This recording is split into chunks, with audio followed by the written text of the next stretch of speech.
पीले दांत वाली बहू। रंजना कभी ब्रश नहीं करती थी।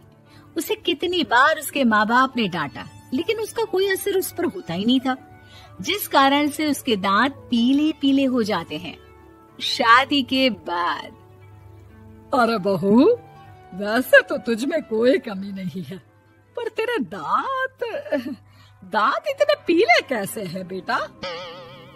कैसे मतलब? कोई सर्जरी थोड़ी ना कराइए। वो तो क्या नाम, मैं ब्रश नहीं करती थी तो पीले हो गए। अब क्या करूं? आप कहें तो लाल करवा लूं या फिर काले?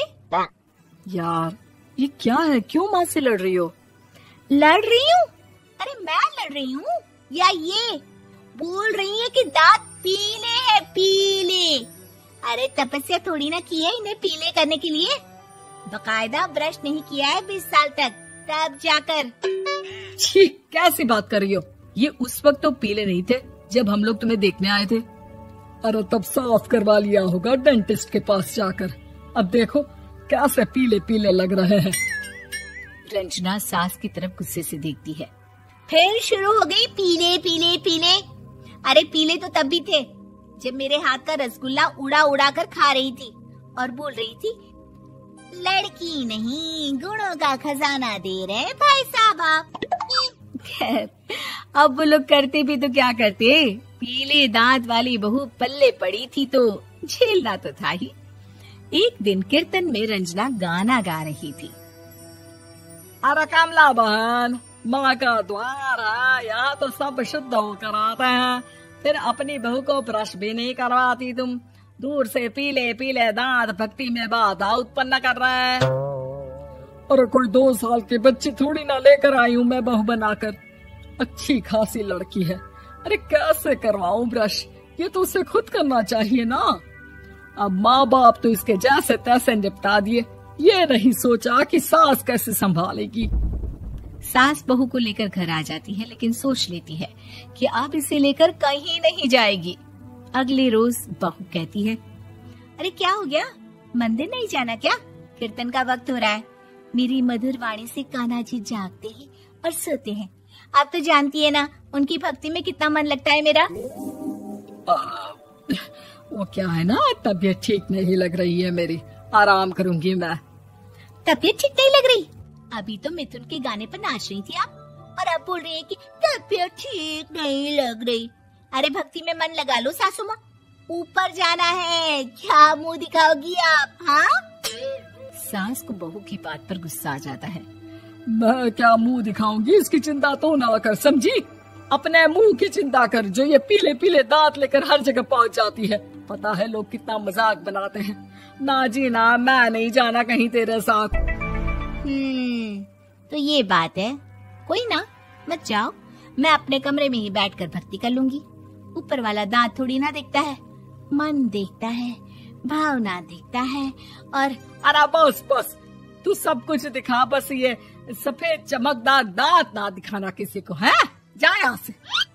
बहू को सास की बात का कोई फर्क नहीं पड़ता, वो तो जैसी थी वैसी ही रह जाती है। सुबह नहाकर किचन में खाना बनाना, फिर खाना खाना, कीर्तन भजन करना और सो जाना। एक दिन, माँ जी मैं सहेली के घर जा रही हूँ, शाम को लेट आऊंगी। हाँ हाँ तो जाना, मैंने कौन सा तेरी आरती करनी है घर पर बैठकर। रंजना सहेली के घर जाती है, जहाँ वो पार्टी में जाने की तैयारी कर रही होती है। अरे शिखा, कहाँ जाने की तैयारी कर रही है? मैं गलत वक्त पर आ गई क्या?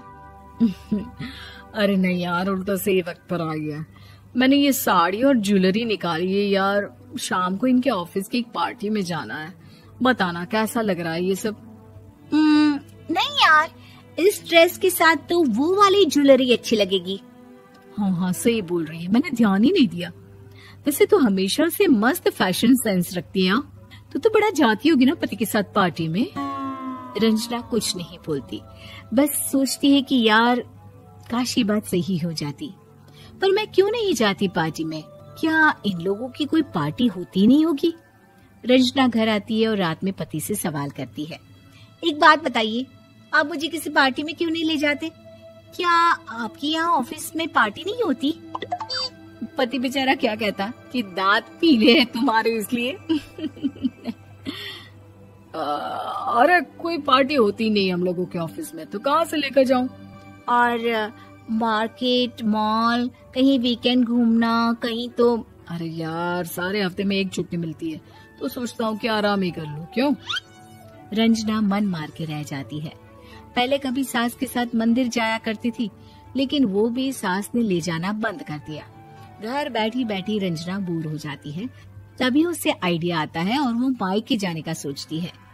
सासू माँ, 2 दिनों के लिए मम्मी के घर जा रही हूँ। अच्छा ठीक है, आराम से जा। और हाँ, माँ से कुछ अच्छी आदत सीख कर आना कि कैसे शरीर के हर भाग की तरह दांतों की सफाई भी जरूरी होती है, समझी? शुरू हो गई ना आप। वो लोग आपकी तरह नहीं है कि छोटी छोटी बात का बतंगड़ बना दे। उन लोगों के लिए मैं मायने रखती हूँ, ना कि मेरे पीले पीले दांत। रंजना माँ को बिना बताए उन लोगों को सरप्राइज देती है, लेकिन जैसे ही वो दरवाजे पर पहुँचती है, अंदर देखती है कि घर वाले कहीं जा रहे होते हैं। अब माँ, काश रंजना दीदी के दांतों वाली प्रॉब्लम नहीं होती, तो वो भी हम लोगों के साथ चलती ना बुआ जी की बेटी की शादी में। हाँ बेटा, लेकिन अब उसे कौन समझाए कि उसको उसके पीले दांत नहीं दिखते, लेकिन उसके आसपास के लोगों को कितना एम्बैरेसिंग फील कराते हैं। मुझे तो कितनी बार उसके स्कूल की टीचर ने शिकायत की कि उसके साथ कोई लड़की बैठना भी नहीं चाहती, और ना ही कॉलेज में कोई उससे बात करना चाहता था। लेकिन पता नहीं क्यों उसे ये बात समझ में ही नहीं आती।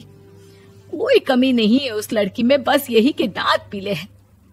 वो तो भला हो जीजाजी और उनकी माँ का, जो दीदी को जैसी है वैसे ही रखा हुआ है। रंजना को अपने घर वालों की बात सुनकर बहुत दुख होता है। वो सोचती है कि वो क्या करे, लेकिन फिर वो सीधा डेंटिस्ट के पास जाती है, अपने दांत चमकाती है और कसम खाती है कि वो रोज ब्रश करेगी। अरे क्या हो गया? तुम तो 2 दिनों के लिए गई थी ना, पर कोई ना, अच्छा है, चलो आ गई तो। रंजना सास के सामने आकर खड़ी हो जाती है और पूरी स्माइल करती है, उसके चमकदार दांतों को दिखाती हुई। चले मंदिर। माँ, मुझे माफ कर दीजिए, मैंने आप लोगों को बहुत एम्बैरेसिंग फील करवाया। मैं आज से रोज ब्रश करूंगी।